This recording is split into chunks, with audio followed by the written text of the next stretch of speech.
যারা নামাজি বান্দা তাদের মৃত্যু কেমন হবে? তাদের মৃত্যুর সময় যখন হয়ে যাবে, মালাকুল মউত তাদের চোখের সামনে দাঁড়াবে, সাদা একটা জুব্বা পরে আসবে, ডাক দিয়ে বলবে, ইয়া আইয়াতুহান নাফসুল মুতমাইন্না উখরুজি ইলা মাগফিরাতিল্লাহি ওয়া রিজওয়ানি। ডাক দিয়ে বলবে, হে প্রশান্ত আত্মা, টেনশন নাই, চিন্তা নাই, আল্লাহর জান্নাতের দিকে তুমি বের হয়ে আসো। সুবহানাল্লাহ পড়েন। কোনো টেনশন নাই, বের হয়ে আসো আল্লাহ জান্নাতের দিকে। এটা হচ্ছে একটা টিস্যু। এটা কি ভাই? টিস্যু। যখন নামাজি বান্দার মৃত্যু হবে, এদিকে তাকান, আমার চোখে না, এদিকে তাকান।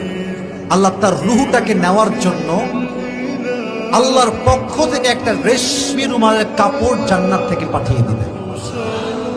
রেশমি রুমালের কাপড়, বিশেষ কাপড়। মালাকুল মউত বলবে, বের হয়ে আসো। যখন বের হবে, তার রুহটাকে কাপড়ে রাখা হবে এমন করে।